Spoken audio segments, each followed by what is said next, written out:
കോൺഗ്രസ് 1971 ഉണ്ടാക്കിയിട്ടുള്ള നിയമം ജനഗണമനയെ തടസ്സപ്പെടുത്തിയാൽ, ദേശീയ ഗാനത്തെ തടസ്സപ്പെടുത്തിയാൽ 3 കൊല്ലം അകത്താവും. സോണിയാഗാന്ധി 3 കൊല്ലം അകത്താകുന്ന പണിയെ ചെയ്തിട്ടുള്ളത്. നിങ്ങളെ ഈ രാജ്യം കാമുകിയായി സ്വീകരിച്ചു, ഭാര്യയായി സ്വീകരിച്ചു, അമ്മയായി സ്വീകരിച്ചു, മാതാവായി സ്വീകരിച്ചു, വിധവയായി സ്വീകരിച്ചു.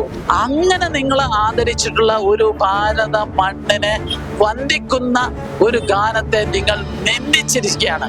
ഇത് വലിയ നന്ദികേടായി പോയി. ഈ മണ്ണ് മാത്രമല്ല, ലോകം, നിങ്ങൾ ജനിച്ച ഇറ്റലി പോലും നിങ്ങളോട് പൊറുക്കൂല. നമസ്കാരം. സ്വാതന്ത്ര്യ ദിനാഘോഷത്തിനിടെ AICC ആസ്ഥാനത്ത് വെച്ച് വന്ദേമാതരം പൂർണ്ണമായും ആലപിക്കുന്നത് തടസ്സപ്പെടുത്തിയ സോണിയാഗാന്ധിയുടെ നടപടിക്കെതിരായിക്കൊണ്ട് വലിയ പ്രതിഷേധമാണ് BJPയുടെ ഭാഗത്ത് നിന്നുണ്ടായിരിക്കുന്നത്. സോണിയ ഒരു വിദേശത്ത് ജനിച്ച വ്യക്തിയായിട്ട് പോലും സോണിയയെ 2 കൈയും നീട്ടി സ്വീകരിച്ചവരാണ് നമ്മൾ ഭാരതീയർ. എന്നിട്ടും നമ്മുടെ രാജ്യത്തിന്റെ സംസ്കാരത്തെയും പാരമ്പര്യത്തെയും അത്രമാത്രം അപമാനിക്കുന്ന തരത്തിലേക്ക് സോണിയാഗാന്ധിയുടെ പ്രവർത്തനം നടന്നത് ശരിയായില്ല എന്നുള്ളതാണ് BJPയുടെ നേതാക്കൾ പറയുന്നത്. എന്തു തന്നെയായാലും ഇപ്പോൾ ഈ ഒരു വിഷയത്തെക്കുറിച്ച് നമ്മളോട് പ്രതികരിക്കുന്നത് BJPയുടെ മുൻ ദേശീയ ഉപാധ്യക്ഷനായിട്ടുള്ള AP അബ്ദുള്ളക്കുട്ടിയാണ്. അദ്ദേഹത്തിന്റെ വാക്കുകൾ. ഇക്കഴിഞ്ഞ ദിവസം നമ്മുടെ സ്വാതന്ത്ര്യദിന ചടങ്ങിൽ ഇപ്പോൾ AICC ആസ്ഥാനത്ത് വെച്ച് വന്ദേ ഭാരത്തെ അപമാനിക്കുന്ന ഒരു സമീപനം സോണിയാഗാന്ധിയുടെ ഭാഗത്തുനിന്നുണ്ടായിരുന്നു. അപ്പൊ അത് വലിയ പ്രതിഷേധമായിട്ട് BJP ഉയർത്തി കാണിക്കുകയും ചെയ്തു. സോണിയാഗാന്ധി ഇത് ചെയ്യാൻ പാടില്ലായിരുന്നു. കാരണം അവർക്ക് പൗരത്വം കിട്ടിയത് രജിസ്ട്രേഷനിലൂടെയാണ്. അവർ ഇറ്റലിയിൽ ജനിച്ച ആളാണ്, അങ്ങനെ ഇന്ത്യൻ പൗരത്വം നേടിയ ആളാണ്. സാധാരണ അങ്ങനെയുള്ള ആളുകൾ ഈ രാജ്യത്തോട് കൂടുതൽ, ഈ ഭാരത ഭൂമിയോട് കൂടുതൽ സ്നേഹം കാണിക്കണം. അപ്പം അവര് വന്ദേമാതരം ഗാനത്തെ തടസ്സപ്പെടുത്തിയിരിക്കുകയാണ്.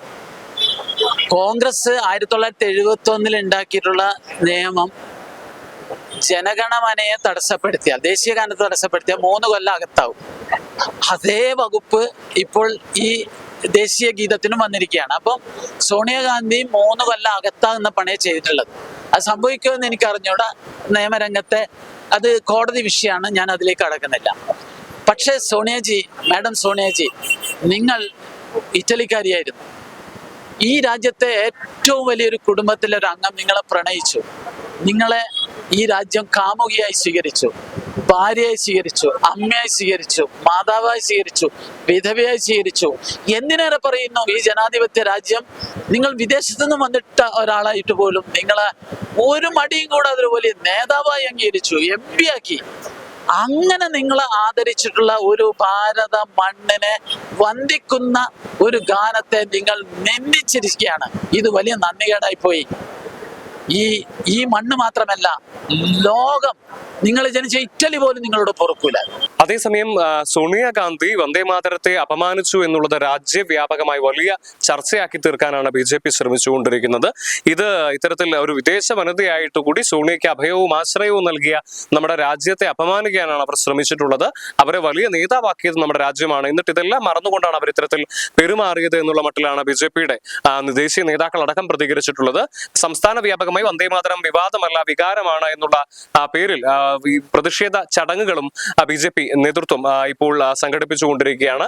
ഇത്തരത്തിൽ കോഴിക്കോട് വെച്ച് നടന്ന വന്ദേമാതരം വികാരമല്ല, വിവാദമല്ല, വികാരമാണ് എന്നുള്ള ചടങ്ങ് ഉദ്ഘാടനം ചെയ്ത് സംസാരിച്ചതിന് ശേഷമാണ് അബ്ദുള്ളക്കുട്ടി നമ്മളോട് ഇപ്രകാരം അഭിപ്രായപ്പെട്ടത്.